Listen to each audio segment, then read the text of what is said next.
Happy 316 day, everyone. What do we got on the show today, JFB? We got some news, not a lot of news, just a little bit of news. And then we are going to discuss the 25 greatest heel turns in WWE history, not slash WCW. Yeah, slash WCW. Yeah. I mean, whatever WWE owns, that's what we're working with. But before all of that, I need one of you two to hit that music. I'll do it.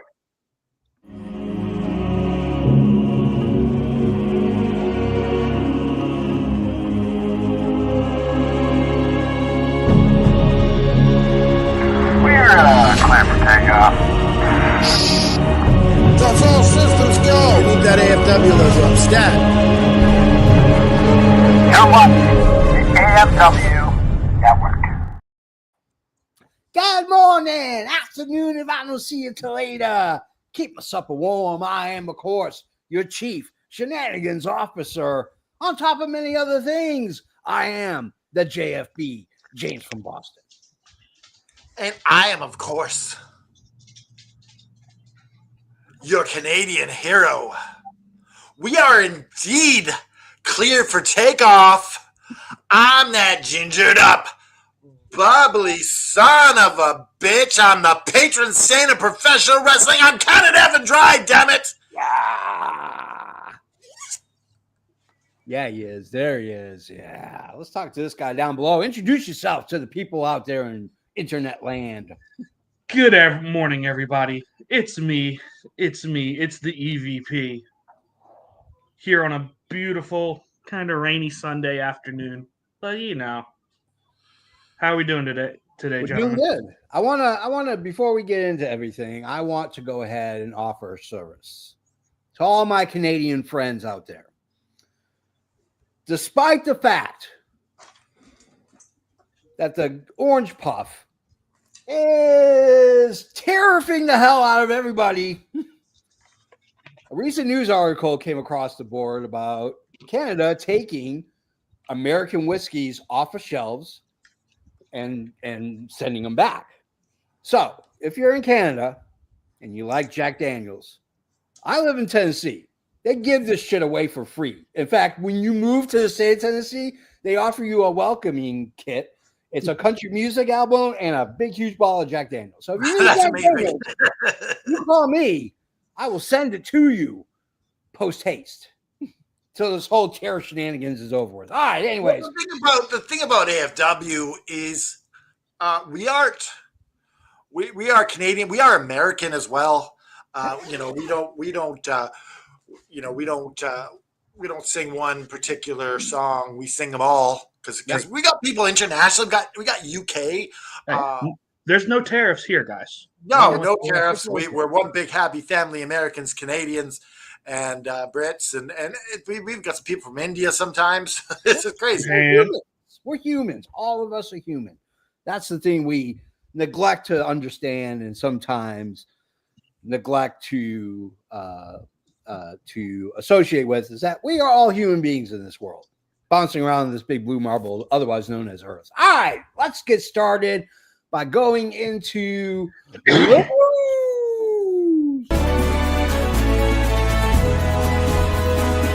From the four corners of the globe, from our studios to your home, this is FNN, the FN News Network, starring Canada Dry and the JFB.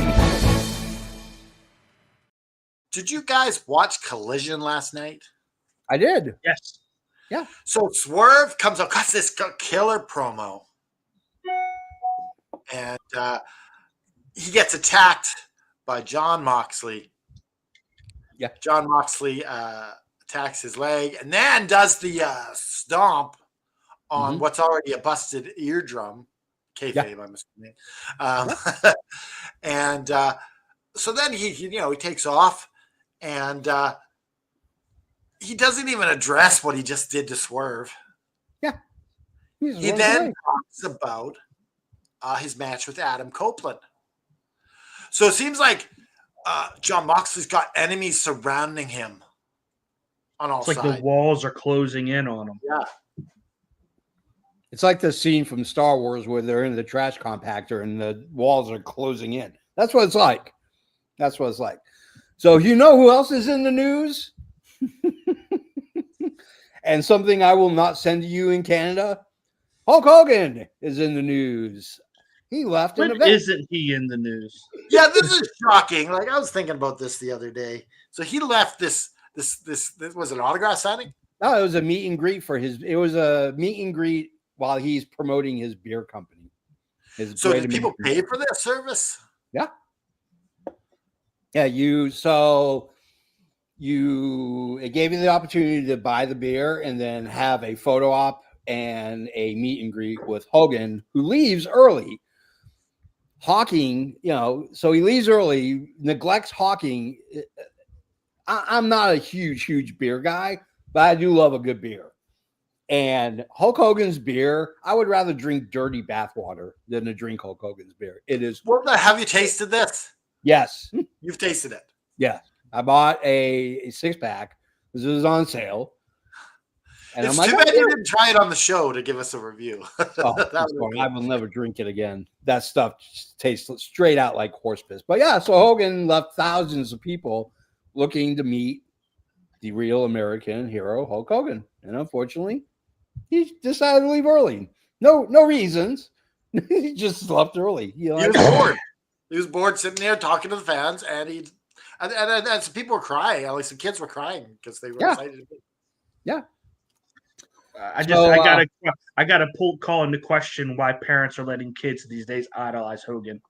There's so many better idols out there. Well, I mean, this is a guy who fought Pride MMA fighters 20 years before Pride MMA showed up. Yeah, I mean, the guy can go back in time and forward in time. Like, how amazing is that?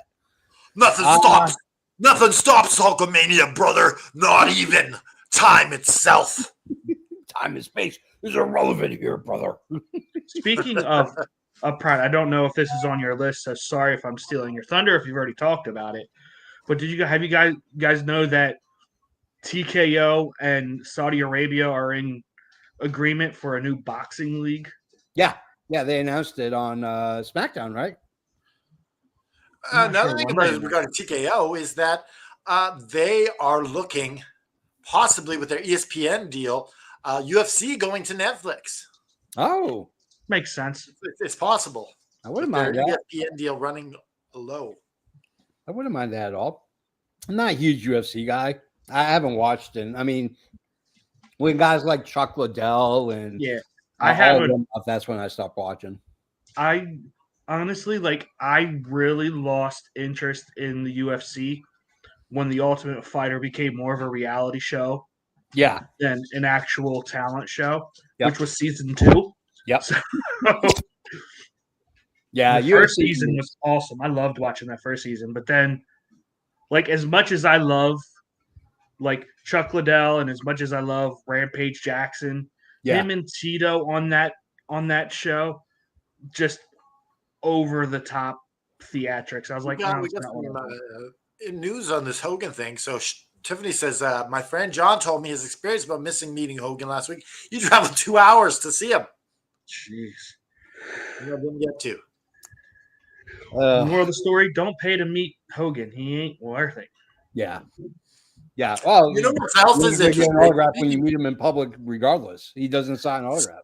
Speaking of meet and greets, there is a package where you get to meet Triple H. Oh my gosh! And Lex Luger. I think it's over $8,000. It's $8,500 to sit between row 2 and 3 at the Hall of Fame induction ceremony. You get a photo with Hogan and Luger, and you get to take pictures behind. Yeah. Sorry, Triple H and Luger, and you get to take, and you get to take pictures behind the stands on the stage and everything. I'm like, that ain't worth it.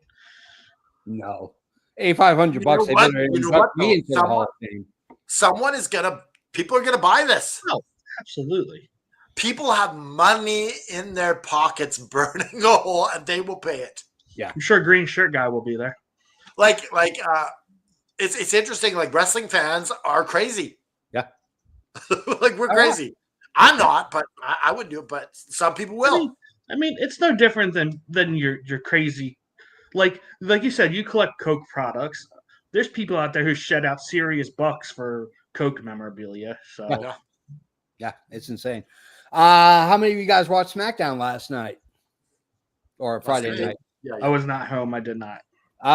So they had two interesting vignettes. One was obviously a luchador, and the other one was just this black screen with this white misty smoke, and it just showed the number 4. Reason to believe that the luchador is Rey Fenix, and the 4 represents Aleister Black, which means that they are coming within weeks. Why does the 4 represent Aleister / Malachi Black? I'm not sure. I looked it up to see if there was any. I think it's Aleister Black because his contract's up. You know, he's been seen in Florida, so we know he's probably at the Performance Center. It makes sense that it's Malachi Black, but yeah, just don't know what the 4 means. You know what? I don't call him Aleister. I call him Malachi. Keep the buzz going. Yeah, might as well. So TNA Plus had a 10-man steel cage tag team match. I don't know who won, and I really don't care.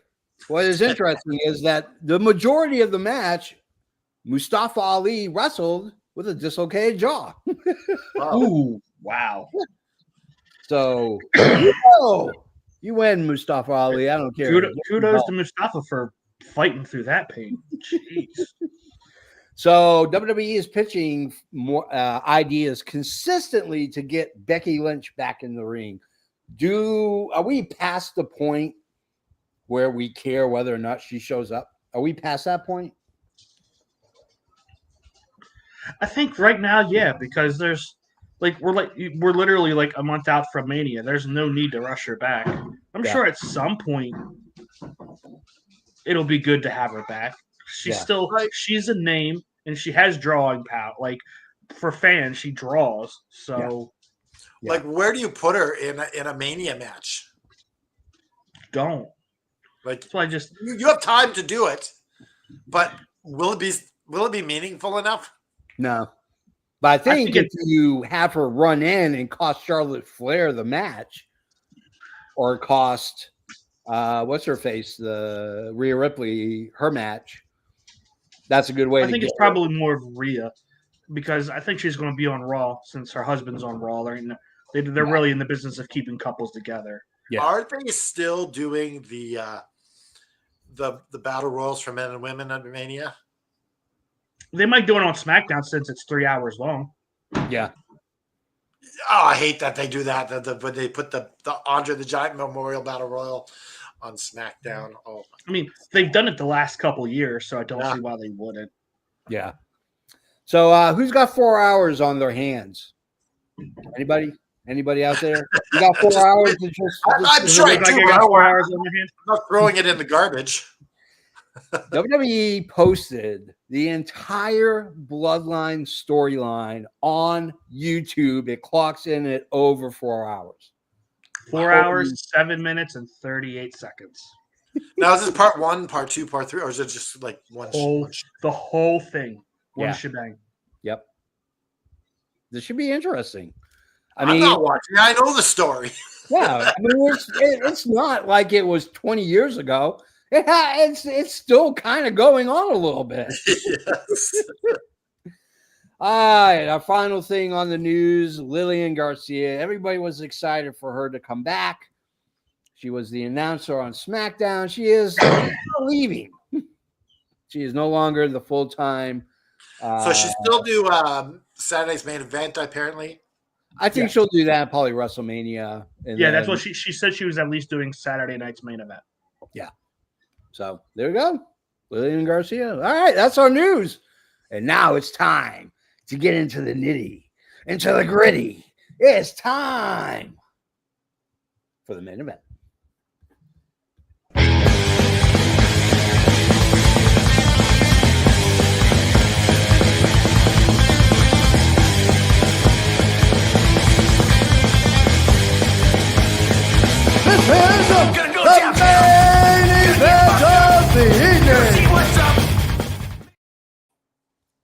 Kazam! What are we talking about today? What's our main event? It is the greatest WWE heel turns of all time. We got 25 of them. Yep. So the original list was 30. Joe Graham, this is his idea. Why don't you talk about it?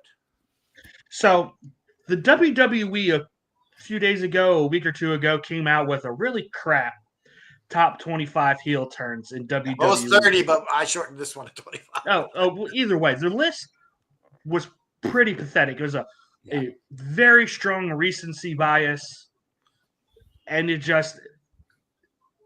We'll talk about some of them because they're still on the list, but there's like, I don't know how you can say with definitive like these are great when nothing is played out with some of the storylines yet. So the funny thing about it is, it's the list that they officially released was the top 30 WWE heel turns in history, and many on the list are WCW. Yeah. And so that's why I had to call it proper naming, WWE, WCW. That's because WCW was known for their turns just for turns. Yes. Turns for turns' sake. All right, so we're going to go around. That old song by the Birds, Turn, Turn, Turn. Every season, turn, turn, turn. All right, we're going to go round robin, around the clock, draft style, Canada Dry. You're going to go first. Who are you going with? I'm going to go with Owen Hart's turn on Bret Hart. Yeah. Well, like if anyone has ever had a brother, they kind of feel this. Yeah. Like I being stuck in your brother's shadow. Yeah. It sucks. Yeah. Like you have to create your own identity because he's gone before and people know him better than you. So like, especially in school, like, hey, are you Bubba's brother? Yeah. It's like, oh goodness. But this was well done. Owen's slow turn. And then he's just like, I'm sick of you, Brad. You're always, it's so great. Yep, absolutely. Me and my sister both went to the same high school. I was a senior when she was a freshman. So the reign of terror, I proceeded to leave at that high school, followed my sister through all 4 years of her high school experience. So, all right. Owen, it felt weird at first. When I remember first watching it, felt weird. I was like, no, they're brothers. Why are they fighting? And and it made perfect sense as I got older and realized that, for the sake of entertainment and the sake of storylines, you have to come up with something. And sometimes when you don't have creative, you have to be creative to make creative. And that's exactly what WWE did, turning Owen on Bret. And now you think about heel turns. Yeah. These heel turns often make their careers. Yeah. As did with Owen. Yeah. This solidified him as a main event player. Yeah. It made him. It made him a main event guy. Yeah. What do you think, Joe? Yeah, like it definitely helped make Owen. And honestly, as we were talking about, he stood out because of it. Yeah. He wasn't just Bret's little brother anymore. Yeah. He was the King of Hearts, Owen Hart. Yep. So absolutely. Like that's what an effective heel turn should do. Yeah. Absolutely. I'm going to go next since we're going clockwise. I'm going to go with Punk turning on The Rock. This happened at Raw 1000. Cena, Punk. Rock comes in for the save against Punk, and Punk turns on The Rock and just clobbers him, and that kicks off Punk's one of many heel turns that he's had over his career. But this was probably one of the most infamous ones of the world. What do you guys think about this is like a year before his walkout, right? Yeah. Yep. Yeah, not even a year, like 6 months. Yeah. So this was his big moment. He was champion at the time, right? Yeah. Yeah. Yep, so he was the champion. He was facing Cena, right? Yeah. All this just bleeds together. Yeah, it was one of the cool CM Punk moments, that's for sure. Yeah, absolutely. Was this the Cena cash-in moment? Or am I getting that confused with something else? No, I think that's another run for Cena. Okay. I don't think it was the cash in. It may have been. Okay. It's been so long. Yeah. I had to go back to some of these Yeah. and watch them on YouTube because I didn't remember them. Yeah. So forgive us if we're not completely coherent with some of them. I've taken a lot of hits to the head over the years. Yeah. All right, Joe, what is your pick? Okay. My first pick is a relatively new one. A couple years ago at Clash at the Castle, I believe. Was it Clash at the Castle? Where Dom Mysterio turned on Ray. Yeah. And this one to me was funny because the fans were cheering. They were calling for it. Oh, this is definitely a long time coming. And honestly, like, this is another where it's done wonders for Dom. Yeah. It took a while for him to embrace the heels to, like, really be effective. Yeah. I mean, it's worked so well to the fact that when he turns face again, it's going to be massive. Yeah. Yeah. I mean, for me, when you look at Ray and you look at Dom, you had to give Dom a push. You had to get Dom over somehow because the fans were not buying it. I mean, he was rusty as a nail. He was not fluid in the ring as he is right now. And what better way to do it than to turn on your father? I mean, like, it's been done thousands of times. Darth Vader, Luke Skywalker, Rey Mysterio, Dominic Mysterio. It all is the same thing. I mean, you're not just turning on anybody. You're turning on the quintessential beloved underdog that is Rey Mysterio. Yeah. The cool thing about this is that Dom goes from like relatively just like low card to higher up. Like he won afterwards. He wins like how many? He wins tag. He had tag gold, I think. He had the North American title in NXT. Yeah. What else did he have? I think that's it. He's done the North American title and tag titles. Yeah. Okay. That's but it. Yeah, like the cool thing is dad is spoon feeding him. Mm-hmm. And at first it's like, okay, so what are you going to do when your dad's not part of the story? And I'll have to admit, Dominic Mysterio has run with this and done well. Oh, yeah. After his dad's out of the picture. It's better now that they're not piping in that horrible crowd noise. Yeah. You don't like the artificial booing? It's not so much that I hated the artificial booing. It's that I hated how everyone stopped right on the dime.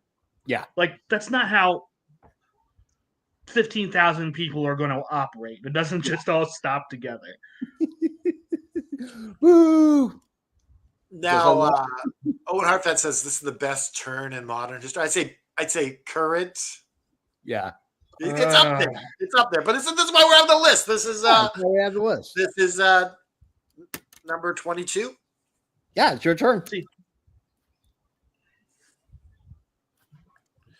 So mine's actually 22. Yeah. And I'm going with Triple H turning on Shawn Michaels, and this is around 2000. What? Which time? The first time. The last and final one. Now this is like they're doing this Triple H, this DX reunion. Everyone's excited. DX is back together. They play the music. Jim Ross is like, we're going to have some fun, blah, blah, blah. These guys are up to shenanigans and up to, we're just going to have some fun with these guys. Yeah. And then out of nowhere, after Triple H says, we're getting ready to suck it, he hits Shawn Michaels with a kick. Yep. And then hits him with the pedigree. And the interesting thing about this, the fans were cheering. Yeah. I was like, and I attribute that to leftover Attitude Era. Yeah. It's cool to cheer the bad guys. Yeah. And so the other thing I know is like, a steel chair or two would have been good to take to Shawn Michaels, but I think it was made of glass at this point, so I think they just this was like him. This was him coming back from his back injury. yeah. So I think that's why they did it, like overdo it with the moves on him, because but it would have been nicer to have a couple more. Like, Yeah, I totally agree. I mean, you got two guys that are synonymous. I mean, they were essentially running the back of they were running the WWE. I mean, regardless of whether who's actually in charge, I mean, they had backstage stroke. And it, like a lot of heel turns that don't make sense until you have the time to let it stew and the time to let it build and the time to let it tell its story. And this was that one for me. I didn't like the turn at all. And then probably within a year after or further down the line, it started making more sense. And it was good to see that one last heel turn before they finally can't wrestle anymore. You know what I mean?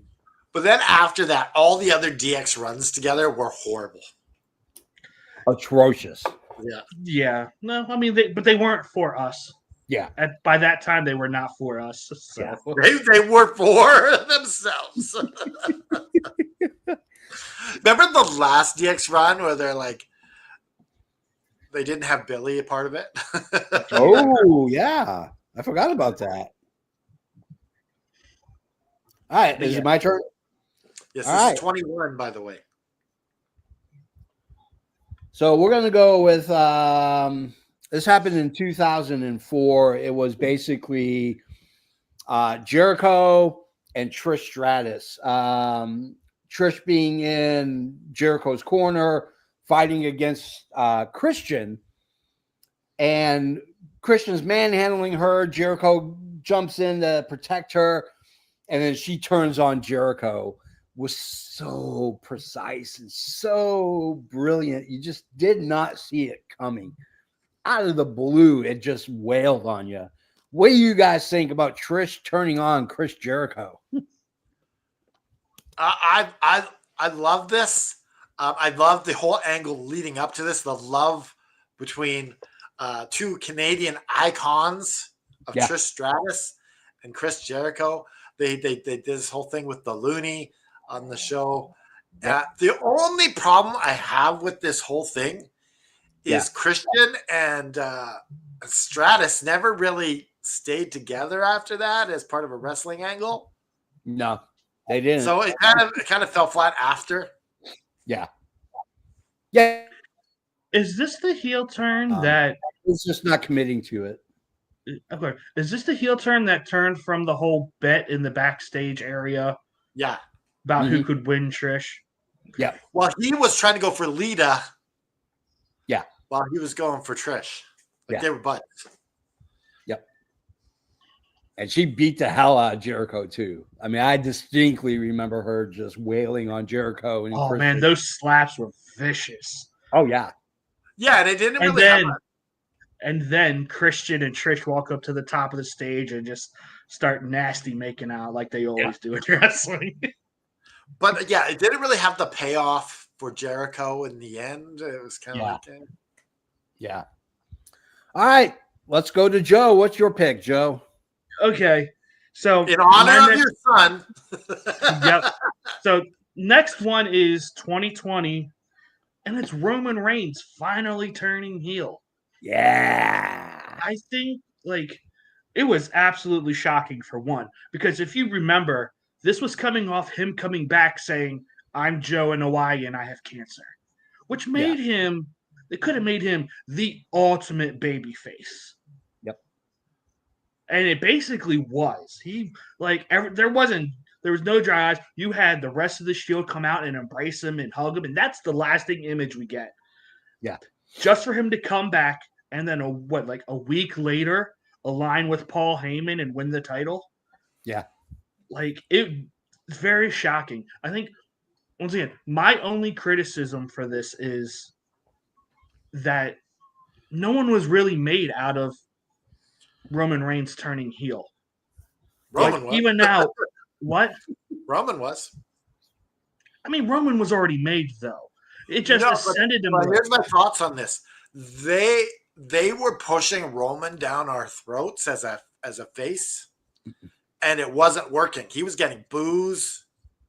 Like they're just Roman Reigns I get down our throats. I get that, but I'm talking about throughout the whole turn. Like, other than Jey Uso, no one came out looking better going up against Roman.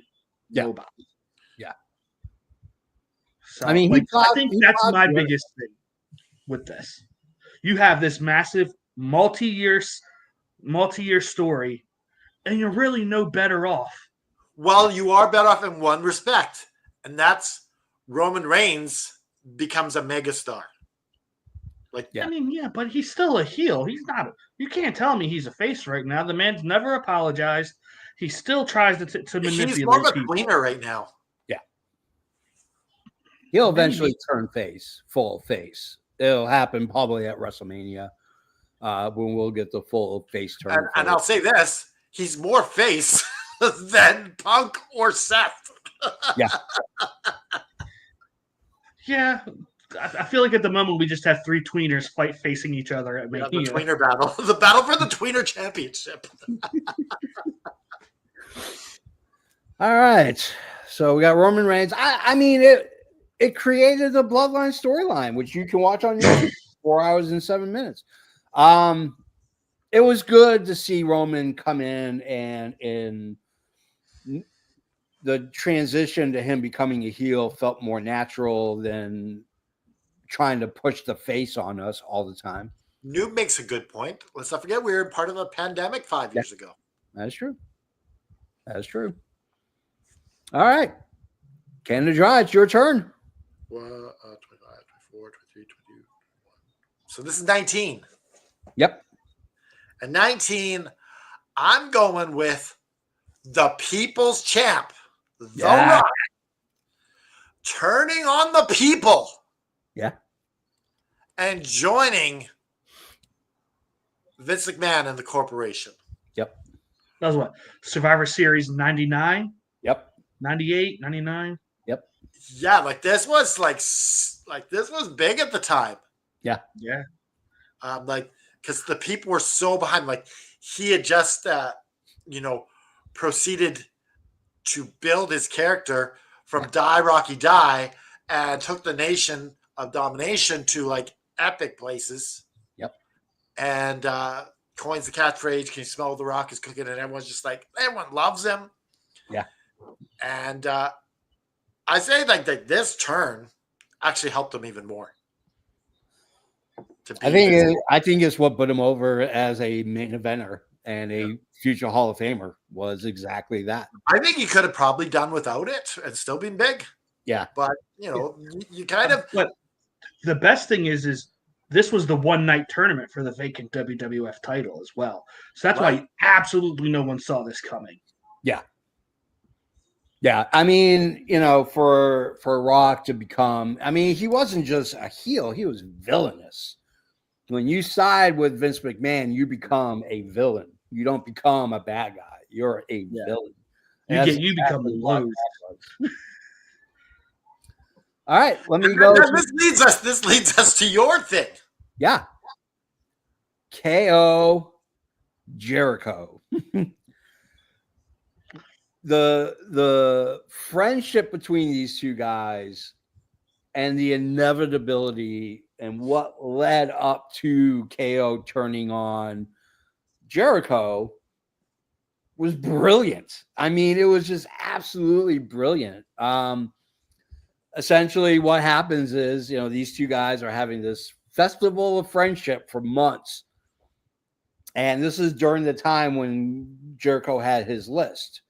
You just made the list. And then KO has his own list and then proceeds to beat the living hell out of Chris Jericho. It was brilliant. Canada Dry, your thoughts? I absolutely adored the Festival of Friendship. This was my favorite. Yeah. And even the Kevin Owens and Chris Jericho stuff. Yeah. All through Kevin Owens' run as champion. Yeah. It was epic having Jericho there by his side, Yep. and almost overshadowing Kevin. Yeah. Like he's so over at this point. But yes, this was one of my favorites. Yeah, absolutely. Joe, what do you think? This is the best modern day heel turn. Yeah. I know Noob or someone was talking about it when we talked about earlier with Dom. Yeah. In the last 5 years, this was probably the best. Yeah. KO turning on Jericho is the best executed because I didn't see it coming. I didn't think it was happening. And it's a shame that this feud didn't end at Mania in the main event for the world title. Yeah. Instead, it was the second match on the card. For the U.S. title. For the U.S. title. Yeah. I mean, honestly, yeah.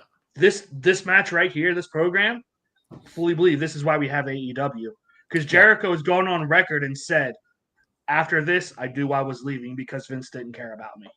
Yeah. Yeah, he was white hot and putting the belt on the clicking pen guy.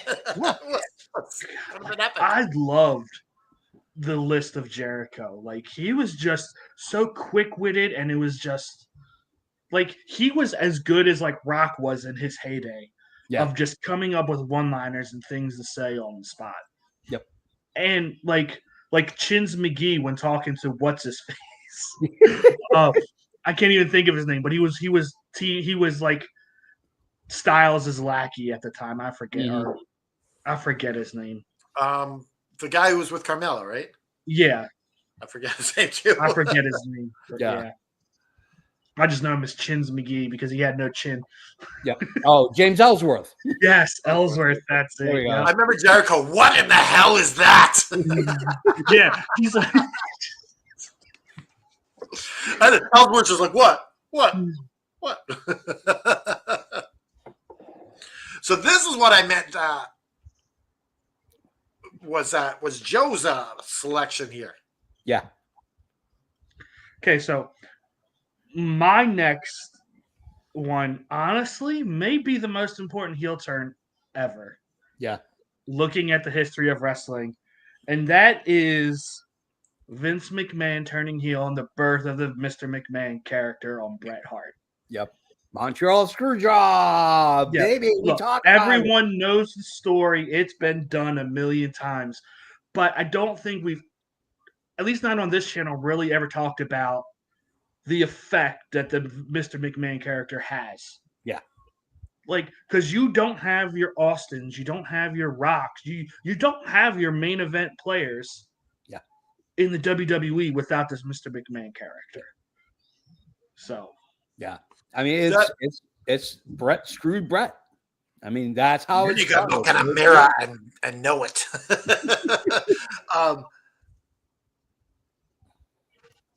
Yeah. So this is the first real kind of shoot turn.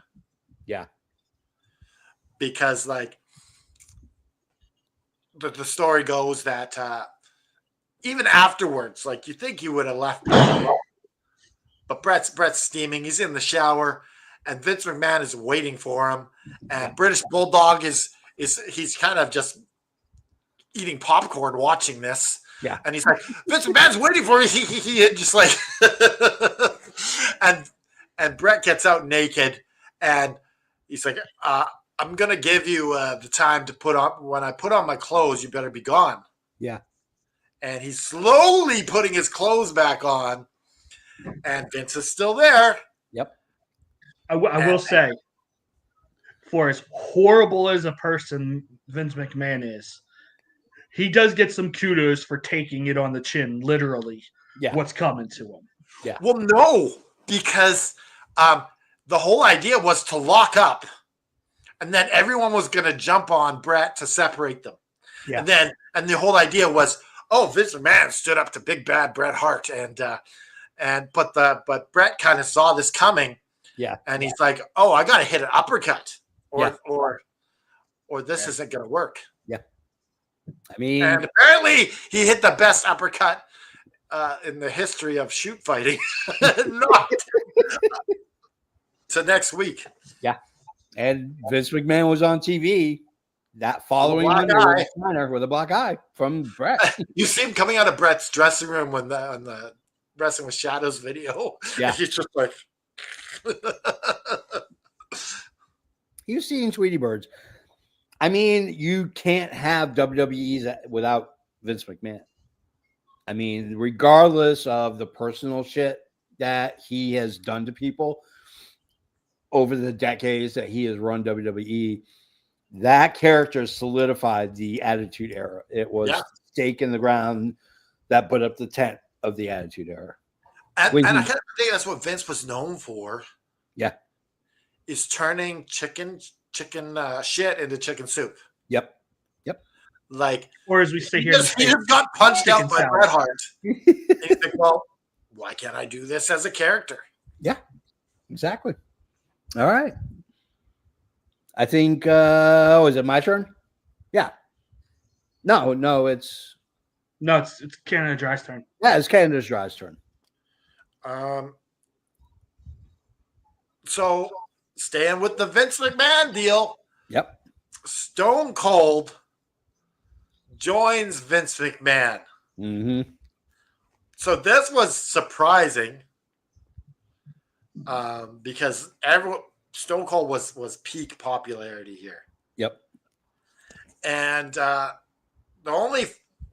they failed to keep the momentum going on this, but at the time it was very big. But the follow through was shit. It was horrible. They didn't do anything with it at all. And this is on the back end of Steve Austin's career. I mean, he's gone through. This was him joining This was right before the invasion stuff started. Yeah. So. Well, yeah, that's right. And then he switched over to WCW after. Yeah. Yep. I will say though, Stone Cold Steve Austin has come out and said, if he could do it all again, he would never turn. He wouldn't have turned heel here. He says it was the worst thing he's done. Yeah.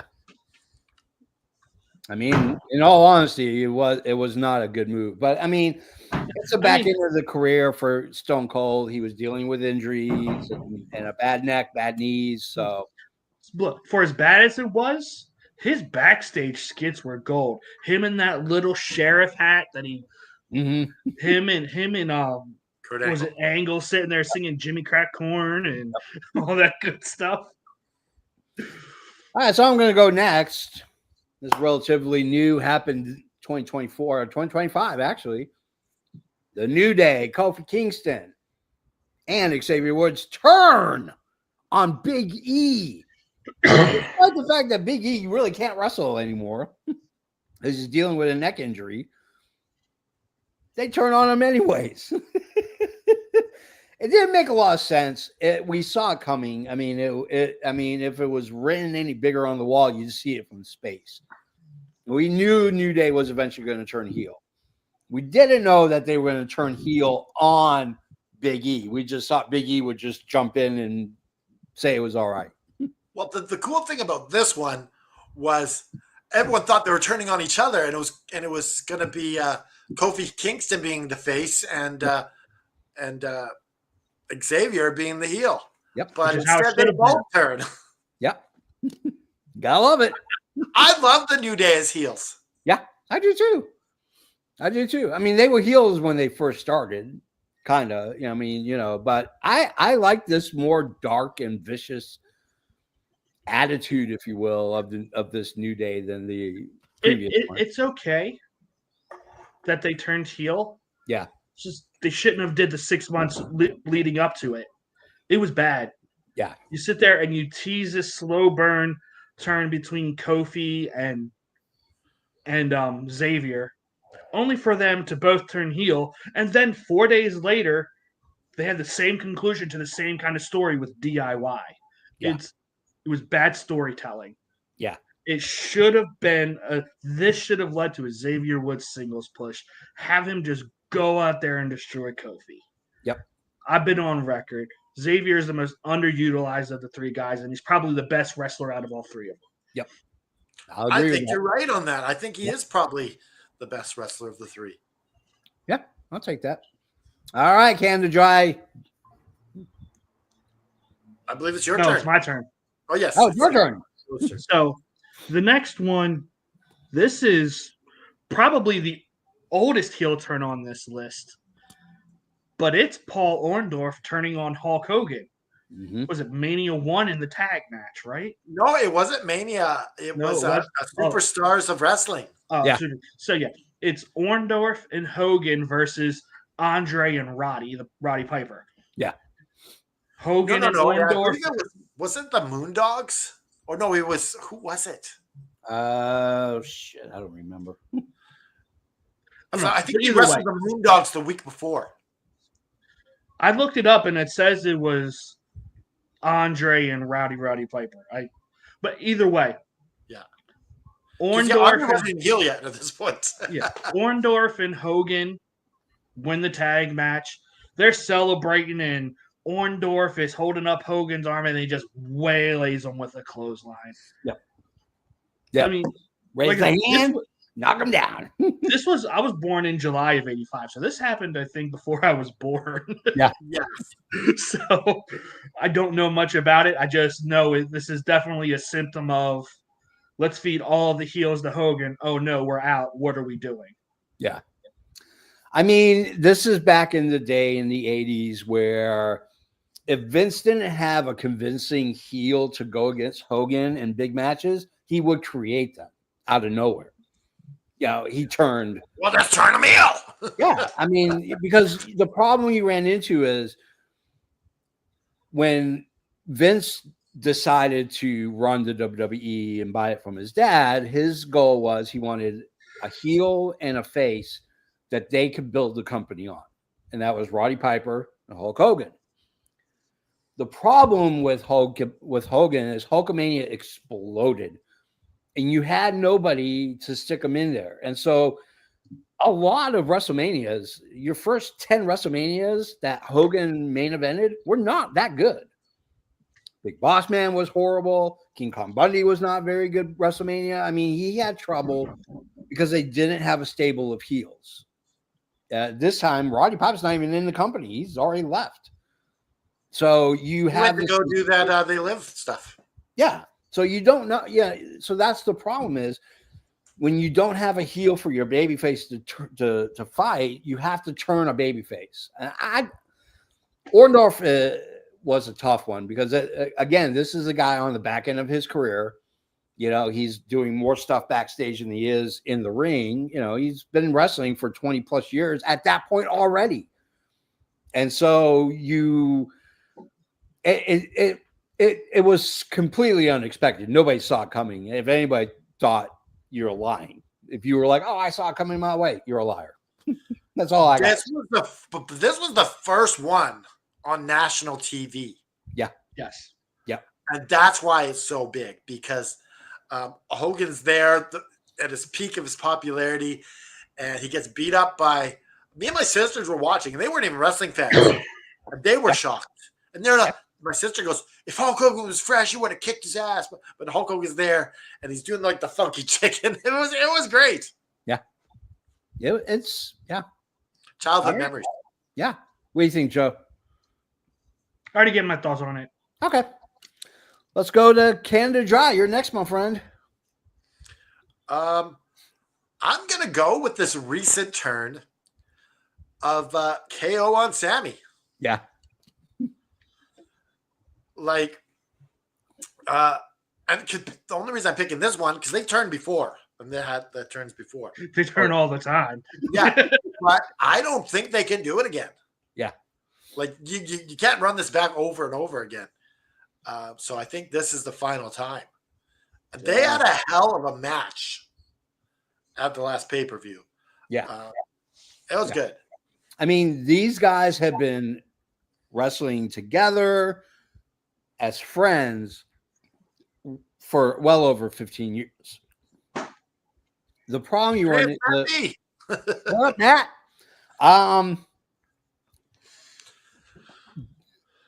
Kevin Steen and Kevin Owens will always turn on Jericho will always turn on Sami Zayn or El Generico.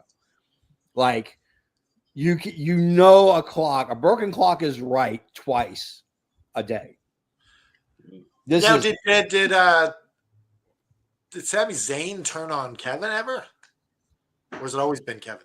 It's always been Kevin. It's always been Kevin, but Kevin was right and justified this time for turning on Sami. Yeah.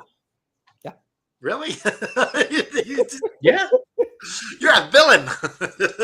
No, I would argue Sami is the one who keeps going back to the bloodline. Yeah.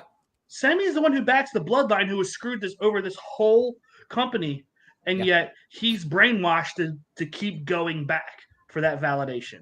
Yep. Absolutely, 100%. All right. I'm next. I like this pick.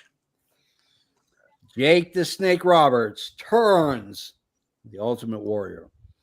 What can only be described as a clip from a B horror movie.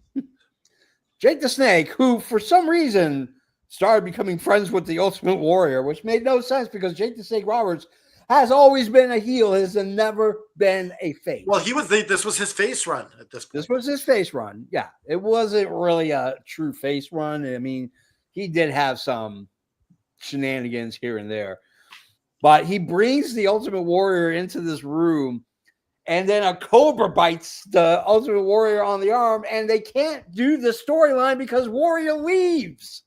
Warrior leaves the promotion months after this happens, and the story just dies. It just dies right there. Yeah, like his politics at the time is what kills this story. It would have been great because what I loved about this was you had Undertaker, who was feuding with Warrior at the time. Yeah. And Jake the Snake's like, you can't beat the darkness unless you go through it yourself. And it's diabolical.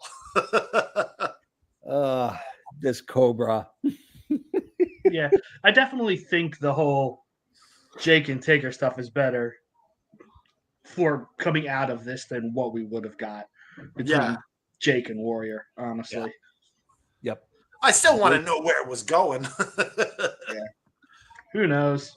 They had to turn Taker face because of this. Yeah.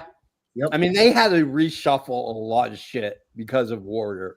So for all of those who are like, I love the Ultimate Warrior, that guy was a pain in the ass, and no one liked working with him. More trouble than he was worth. Yeah.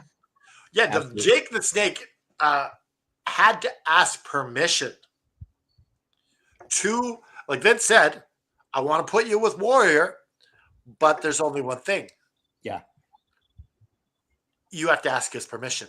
Yeah. And so he goes up, knocks on his door, and he's like, I'll think about it.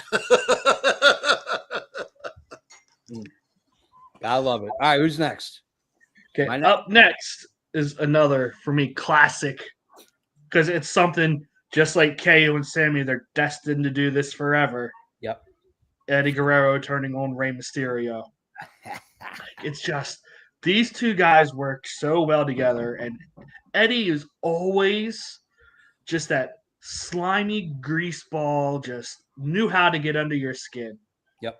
Whether it was in WCW, where arguably the greatest WCW matches, Halloween Havoc, Eddie and Ray, with Ray in that purple suit, so iconic. Yep. And this is like Dominic Mysterio's introduction. Yeah. Yep. This led to the custody of Dom on a ladder match. Yes, and this was Eddie's favorite thing. Who's your poppy? Yep. Who's your poppy? Like Gene Steele, that's what it's all about. This is number 16, by the way. Yeah. It's a great turn. Yeah, Eddie has always played a better heel than he ever has a face. I like heel Eddie way more than I like face Eddie.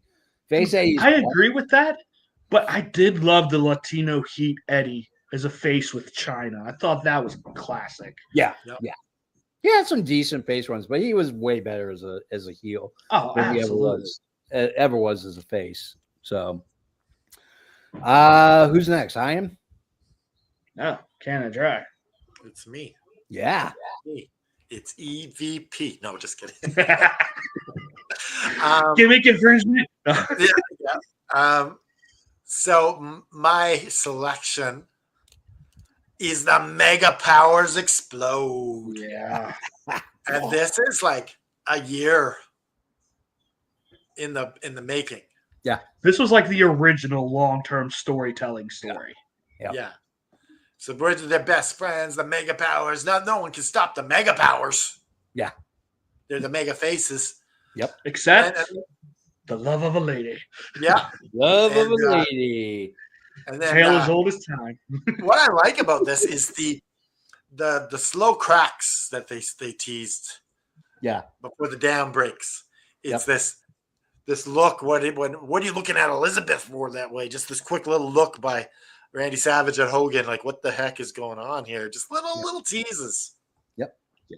Like, It was you love amazing. the whole Hogan abandoning matches to carry Miss Elizabeth to the back because she's injured. Like, just the details in this story were so great. Yeah. It was so perfect because Macho, and again, Macho Man as a face, not bad. Really some decent face runs, but he was always better as a heel. And Hogan was always better as a face. And so you take that transition and that turn on Hogan was just beautiful. Like, you saw the insanity. He was a rabid Wolverine that went by the name of Macho Man Randy Savage. Like, it was just, it was perfect. I'm gonna go with one. This is the only one that does not concern two wrestlers. This is a manager turning on one of his wrestlers, Which is rare. Yeah. Oh, Undertaker. Paul Bearer turning on the Undertaker, siding with Mankind. Boiler Which room created brawl, one of the baby. great rivalries of all time. Welcome to my funeral parlor. I used to be able to do that way better. Oh, My voice Undertaker. is too deep now. What did you guys think about Bearer's turn on the Taker? This one was surprising because he gets Kane. Yeah. And didn't he get Gordy or something to play the axe guy? The executioner. Yeah. Yes. Yeah. And he actually turns on Gordy too. I love it. Paul Bearer. What do you think, Mankind. Joe? Oh, I love this. Like, for one, was it SummerSlam like 99-ish? I think. I was like 14 years old. Like, I wasn't all knowledgeable and stuff. Like, didn't see it coming. I was legitimately shocked. Yeah. And on top of that, the follow-up, like you said, led to so much. Yeah. And that's a good turn, is when it leads, and it's not just one thing. It branches out and tells a whole bunch of stories. Have no fear, the sheriff is here. No. The sheriff of AEW, Eric Nuko. Here we go. All right. Joe, it's your turn. Oh, okay. This one is very fitting that I'm going to talk about this one. But this one is 1992. You know, some shenanigans are kicking off in the Middle East. And Vince McMahon has the bright idea, like, hey, let's have Sergeant Slaughter turn heel on the United States of America. What? A guy who has always been USA, wore the Army uniform. Yeah. You're going to make him an Iraqi sympathizer. Yeah.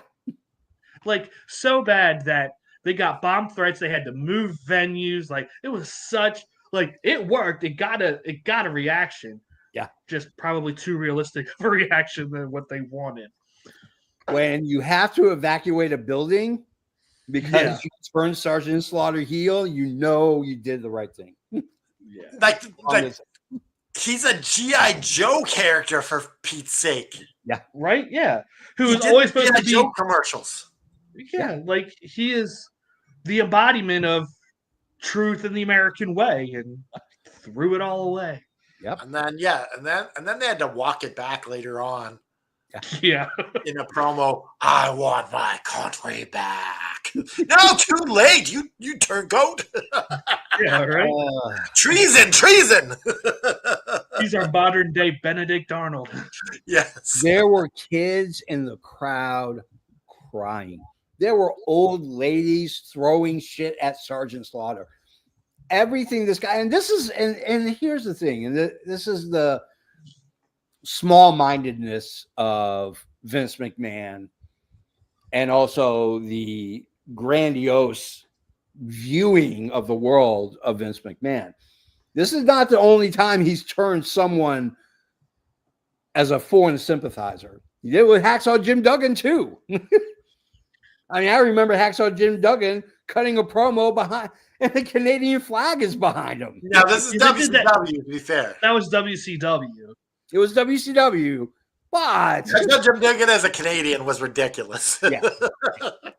But he, that's the thing. If you want some heat, and especially with what's going on in current events, turn someone to sympathize with Iraq or Iran or Afghanistan or whatever. Like, that's how Russia you do it. or North Korea or China. All right, who's next? It is me. There you And go. this one could arguably, if you really sat down, I didn't make this whole list. Like we three made it, but you can arguably say that this could be number one. It could. Andre the Giant turns on Hulk Hogan. Yep. Like, this was probably the biggest main event in the 80s. Yeah. Like, it was so epic. Like, Andre couldn't wrestle for shit back then, but he was so injured. But that Piper's Pit was epic. Yeah. Rips the cross off Hulk Hogan, and in the process cuts Hogan. Yeah. And you hear Roddy Piper, you're bleeding. Yeah. It was great. Yeah. I mean, I remember watching this as a kid and was floored because Andre the Giant, and again, this is a guy on the back end of his career, barely can wrestle. If you've never seen an Andre match, go on YouTube. Yeah. After the show, go on YouTube and just watch stuff from the 60s and the 70s, especially his run in the NWA, his run in Stampede Wrestling. Like, Andre the Giant was an attraction. He went territory to territory. And I'll even say this. Yeah. If Hogan never jumps from AWA at the time, you could have put the belt on Andre. Yeah, absolutely. 100%. You could have easily had Andre Mania. Yeah. And for somebody who was such a gentle giant, it really hurt to see him rip Hogan's cross off. And Hogan's face, I mean, he's beat red. His eyes are bulging. Like, he's selling the shit out of this. I loved it. I thought it was brilliant. What did you think, Joe? Yeah, like once again, I was real young when it happened, so I've only ever seen it well afterhand. But yeah, like, just to see him, first off, he makes Hogan look relatively small. Oh yeah. And Hogan is a big boy. Yeah, like, he was full on steroids then with the whole jacked up and muscles and everything. Yep. And Andre just made him look like a twig. And just to see him sit there and just pull that chain off with ease is shocking. Yeah. That's the lasting image. Yeah. Is just Andre just ripping that chain off, and then they just pan to Hogan's face. Yeah. Matt B wants to know if you guys seen The Princess Bride. I'm assuming it's a movie. Oh, I love Princess Bride. It's one of my favorite books and one of my favorite movies. Love Princess Bride. Could watch that all day, every day. Yeah, I mean, Andre is just, Andre was Andre, and it was horrible. So now it's my turn. Yes. This could go easily as number one. In fact, you'll find that most of these can be number one. Really good. Yeah, it was hard to order these last couple of. A lot of arguing. Yeah. We had to compromise a lot. Friendly arguing. Yes, but we compromised. I mean, I was about to super kick someone through a barbershop window, and that's the one I'm talking about. Yes. Shawn Michaels turning on Marty Jannetty. Yeah. It made Shawn Michaels. Oh, absolutely. It made Shawn Michaels. and it destroyed Marty Jannetty at the same time. Sorry, I Dave. don't think We know I how don't much you think- love Marty. I don't think it destroyed Marty. I think Shawn Michaels' political bullshit that he pulled, Yes. and Marty's destroyed Marty. Between Shawn Michaels and Marty, Oh, yeah. Dude, I think Marty- Marty has done significantly more damage to himself than Shawn did. well, Yeah. Shawn got him fired one time. Yeah, that's true. Shawn did get him fired. Shawn Michaels likes to play politics. Yeah. But to see, and the thing was, like, I don't really remember remember a storyline where it seemed like that's where we were going to the logical endpoint with Shawn Michaels turning on Marty Jannetty. I don't really remember there being, I mean, I remember them arguing and kind of scuffling a little bit, but, you know, it was, I mean, it made Shawn Michaels a made man. Yeah. I mean, it was right at that point. The minute he super kicked Marty Jannetty through that window, Shawn Michaels was a made man. The timing of this was perfect too, because WWE at this time, they're moving away from the bigger wrestlers. Yep. Yeah, this was like right. It was right after the steroid trial, so they're like, let's go to the smaller guys, the more athletic. Which is where Brett comes in and Shawn comes in. And Marty could have been right there. Yeah. But, yeah. Marty likes underage girls and lots of drugs. And wasn't one his sister or something, a cousin or something? I don't know. Yeah. He's told so many stories. He's getting up into Hogan territory. Yeah.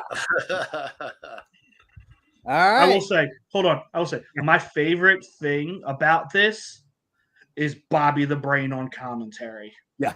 Oh, yes. Because he's sitting there saying, like, they're going to break up, and then they hug, and they're like, I knew it. I knew where they're staying together. And then he super kisses him. He's like, I saw it coming. And Bobby Heenan goes, "What a coward! He tried to get away through the window." Yeah, he tried to run through the window to get away from Shawn. Bobby was the best. Yes. But that being said, it's your turn, EVP. Yeah. Okay. Next one. This is another more modern heel turn, but it's Plan B of Rollins. Honestly, still playing out today. Yeah. Is Rollins turning on the Shield? So what? You said was plan B. What was Plan A? Evolution actually beating the Shield, I guess. Yeah. What? Because weren't they teasing Dean Ambrose at the time? Yeah, they were sort of teasing Ambrose as a heel turn, but this was a run up or a conclusion of Evolution versus the Shield, where like the Shield had conclusively gone over them like twice. Yeah. Like, and then the next night on Raw, you have Seth just imploding the Shield, which I think still had some run in it. Yeah. And just turning on, just sitting there and just blasting Reigns with the chair. Yeah. All right, so I'm going to pose this question. The turn was amazing. I loved the turn. Who did you see coming out of the Shield as being the number one guy, like getting the stroke and being the one that carries on? The other two have to kind of work their way up to the same level. For me, it was Dean Ambrose. I thought Jon Moxley, Dean Ambrose was way better of a wrestler than Seth Rollins and Roman. That's what I wanted. Like I wanted Ambrose to be the one to turn to break up the Shield. Yeah. Like to me, like he was like Seth was the wrestler. No, I'm sorry. Seth was the talker. Roman was your muscle. Yeah. To me, Ambrose was a mix of the two, which I thought was the best. He had a little bit of the hardcore in him, and but after it, obviously we all knew it was Seth, and by default Roman. Yeah. And like it's like for some reason they're just like, yeah, we don't want Ambrose, which I think was the dumbest thing in the world. Yeah. I think that definitely I thought Roman was going to be the big star out of the three. Yeah. He has the look. I mean, you know, like it's funny. Like I'm watching LFG. For those who don't know, that's a WWE show on A&E. and they're talking about it's called LFG Legends and Future Greats. Future Greats, yeah, and or Let's Effing Go. Yeah, that's what I always think. But essentially, it's these guys that have been in the system don't necessarily have WWE contracts or NXT contracts, and that's what they're wrestling for. And so they bring in 4 legends: Taker, Bubba Ray Dudley, Mickey James for this season, and Booker T. And they each get 4 students, and they teach them the ropes and the business. And one of the guys that's on there, his name is BJ, Sexy BJ. And this kid has it.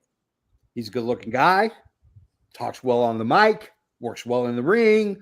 Still, he's only been there for 6 or 8 months, but he looks like a decent wrestler, and he's wrestling at NXT house shows, at live events, and he's on Bubba Ray's team, and he pisses off Bubba Ray. Bubba Ray pushes him off of a set of stairs because he's injured. He shouldn't be there, and he's talking to Eric Bischoff, and Bubba Ray gets in his face. And Bubba Ray says this one thing, which I think stands true for anybody who wants to get into any kind of professional wrestling or any kind of career, and that's you're going to get in the way of your own self. And that's the thing with BJ. Like, this kid's got the look. I don't like him either, but he's got it. Like, I would pay money to go watch BJ in 2-3 years wrestle at a WWE event. I think he's got it, but his attitude sucks, and he's got a big mouth. So, all right. So this is what are we at? We're at number 4. number 4. yeah. And our number 4 is Chris Jericho turning on Shawn Michaels, putting him through the Jeritron 5000. 5,000. I love this. This whole feud was great.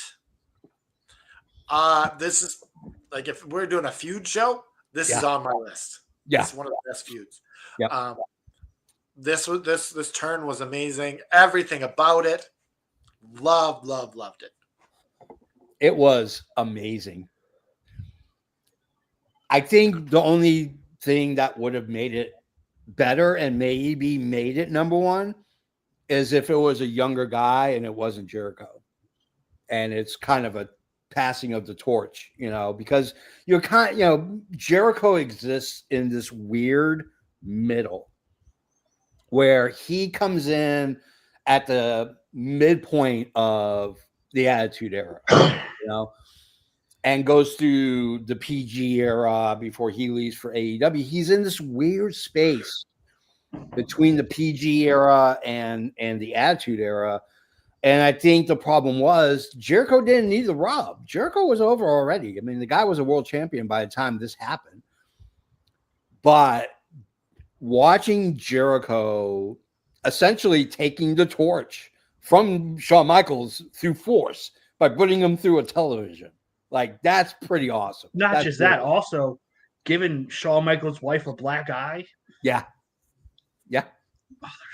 Oh, like I said, like, you guys know I'm the HBK guy of this group. Yeah. And I've gone on record many times saying I will put Shawn Michaels' second half of his career up against anybody. Yeah. It's that good. Yeah. His second part of his career is way better than the first part. I mean, he had a lot last title reign. Like, I don't think he even won some title reigns in there. No, but the stories and the quality of matches are far superior than his first half. Well, it's also like, this is when he finds Jesus. Yeah. Yep.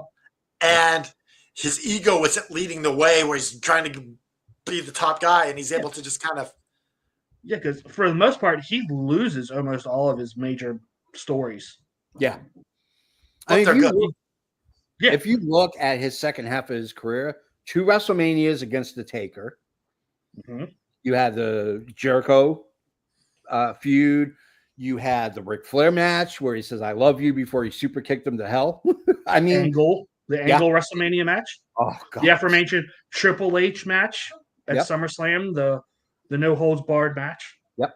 Yeah, Shawn Michaels had a great second career. And on top of that, we didn't even touch John Cena and him, that Iron Man match over in UK. Yep. And then obviously him super kicking Shelton Benjamin in the Gold Rush tournament. Yeah, oh, yes. I forgot about that. Yeah, like. So now we come to our number 3 on the list, JFB. It's my turn. Double turns have existed for years before this even happened. Years before this happened. Bruno Sammartino got turned on. I mean, it's double turns have happened all over the place, but none have been more impactful than the Bret Hart, Steve Austin WrestleMania 13 match, where we get a heel Austin and a face Bret. Bret goes off the rails, basically just does everything he can to destroy Stone Cold, puts him in a sharpshooter. Stone Cold passes out. He does a tap out. Bleeding all over the place, mind you. Blood dripping from his head. I mean, pure Crimson Mask.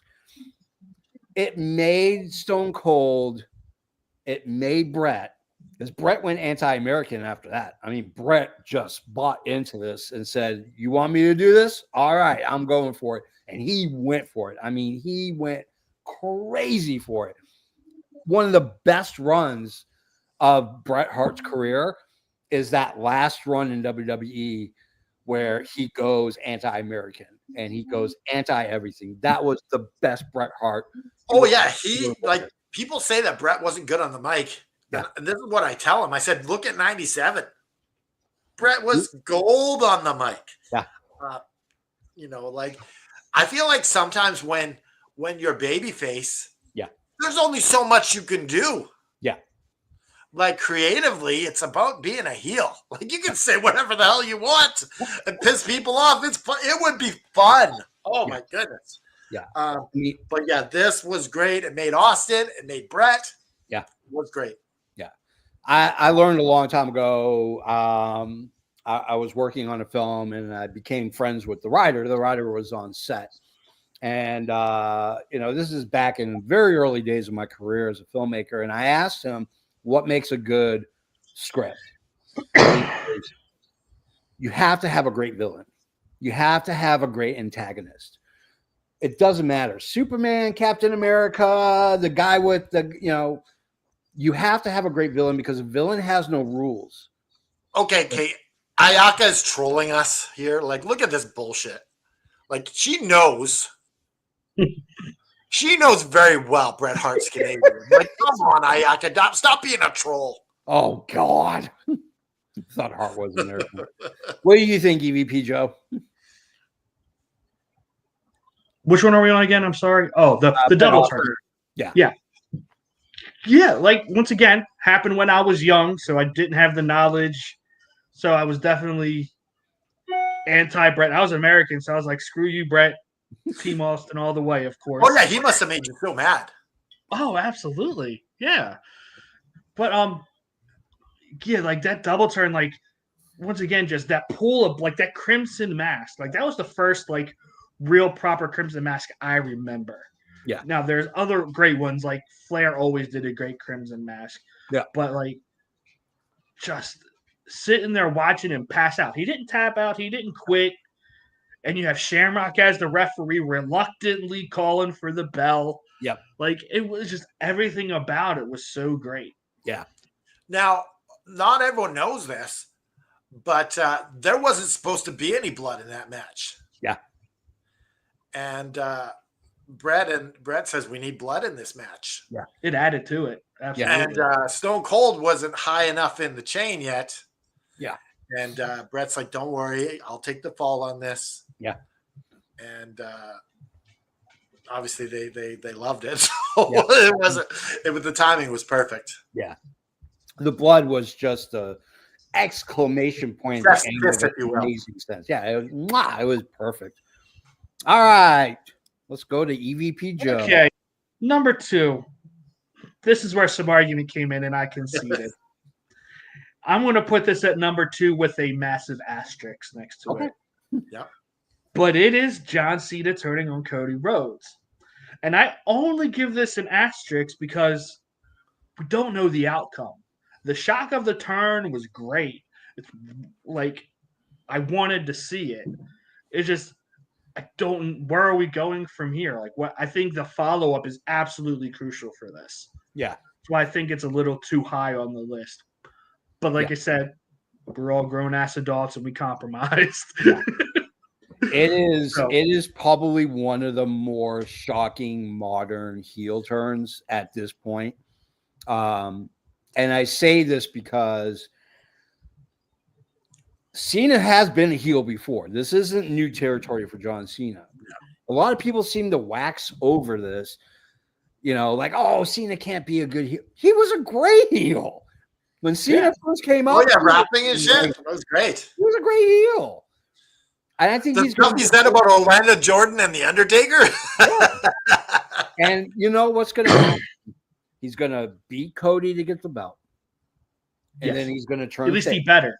Yeah. And he's going to turn face. He's going to get redemption.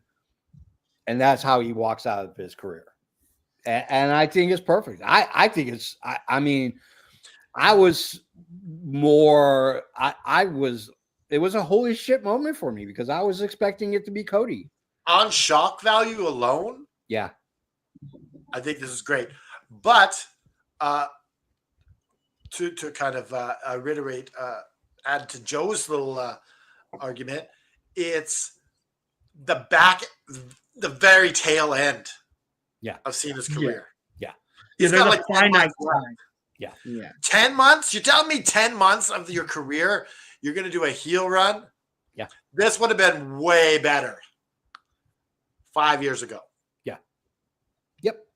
You go 5 years with the 5 years left in your career, like that would have been great. Yeah. But I think he won't turn face until after he loses that belt, if he wins it at all. Yeah. Oh, he has to win it. Yeah, I want him to. No, he has to. Other than because if he doesn't, then this heel turn makes 0 sense. Yeah. All right. Canada Dry, you got the last one, my friend. All right, brother. It's Hulkamania death time. Hulk Hogan tells the fans to stick it. He joins Hall and Nash and forms the NWO and turns heel for the first time in like 20 years. Yeah. Life. And the interesting thing about this is that Hulk Hogan's career as the babyface was stale as fuck. He'd run that horse and beat it to the ground. Yeah. And many people thought that the third guy, and it had been proposed that it'd be Luger. Yeah. You know who it really was? Who the backup was? I think it was Sting. Yeah. If Hogan had said no, it was going to be Sting. Yeah. Yeah, Bischoff. Sting would have been. Bischoff talked about it extensively on his podcast, and I mean, if it wasn't Hogan, we would have gotten a bad Sting. We would have gotten the NWO Sting. Look, here's my argument for why this is the greatest heel turn. Ready? Okay. For one, it extends Hogan's career. Yeah. Number 2, it extends WCW's life by a couple of years. Yep. They go on a run beating WWE. And number 3, 83 weeks. Yeah. Yep. And number 3, this leads to what most people say is the greatest time in wrestling history, which is the Monday Night Wars. Like, this is what throws it into full gear. Yeah. Like, the impact that the NWO had on wrestling, the good and the bad, is unmatched and unparalleled. If there's no NWO, there's no DGen X. Yeah. Look, no NWO, there's no DX, there's no Bullet Club. Yep. There's no nothing. But also, to be fair, as we spoke about earlier, the carryover from the Attitude Era, it's cool. This is what it made it cool to cheer the bad guys. Yeah. Which has kind of ruined wrestling. And it did for a very long time. Yeah. Yeah. I mean, you couldn't go anywhere without seeing somebody wearing an NWO shirt. I mean, there are two throwing shirts. Up the wolf packs, throwing up the wolf pack. There are two shirts that I had at the ready at any time, and that was Austin 316 and my NWO black and white shirt, the first original. There's a reason why Austin 316 is still like the number, it's like top 2 selling shirts on WWE.com. Yeah, I mean they put wrestling into a boom. I mean, there were people who didn't even know what wrestling was that had NWO shirts. It was that cool to wear an NWO shirt. So, I mean, for me, like Hogan being the third guy, everything Hogan did in WCW up until that point was crap. We got the Ric Flair match. There's no maniacs here. Yeah, we should have gone that Ric Flair match at WrestleMania, not at Bash at the Beach. You know, like everything that Hogan did in the as a non-NWO member was not good. I mean, it was like beating a dead horse. And then all of a sudden, out of nowhere, he's the third guy. His career is completely revived. And I guarantee he made more money as being in the NWO than he ever had being just Hulk Hogan. Because I know he got a cut of those shirts. You know he got a cut. All you know is you need to go back in time and tell Heaton not to ruin it. Yeah. He didn't know. Whose side is he on? The funny thing is he didn't know. Yeah. Nobody knew. It was nobody in the commentary knew. Yeah, except for Eric Bischoff. Eric Bischoff's the only one who knew what was going on. Everybody else, like he was actually thought Hogan was good, and he only said that to shed doubt into Hulk Hogan's character. Yeah, did a great job. Like I've thought about this. Do you think? Because I personally I don't think it is. If Sting is the third man instead of Hogan, do you think the NWO is as big as it is? I think it's more contained. I think WCW fans would be nuts over it. I think WWE and the casual fan would be like, "Who's Sting? I don't even know this guy." Like, "Oh, he's got a server look." Now, I think it's more contained. if it starts taking off with Sting, yeah, Hogan is such, guy that wants to be. Yeah, he's political. He would force his way in anyways. Yeah. Well, yeah, you can see because that's what they did when the black and white and the Wolfpack split. Yeah. Hogan forced them to come back together because Wolfpack was infinitely more popular than the black and white. Yeah. All right, guys, that's the end of the show. And as always, if you like what you heard, even if you didn't watch us anyways, click like, click subscribe, leave us a comment or two. Share it with your friends, share it on social media. Everything that you guys do helps our podcast get out further to the masses and masses of people. If you want to get connected with us, multiple ways to do it. All the links are down below. If you want a t-shirt, click. If you want a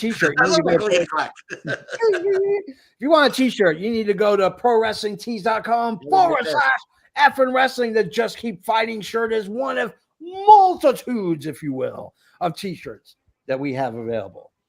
So on behalf of Tanda Dry, on behalf of EVP Joe, I am the JFB. And this show is running long, so I'm just going to say it. Put your fist in the air, put the devil in a sharpshooter, and just keep fighting. No more heel turns. No more heel turns.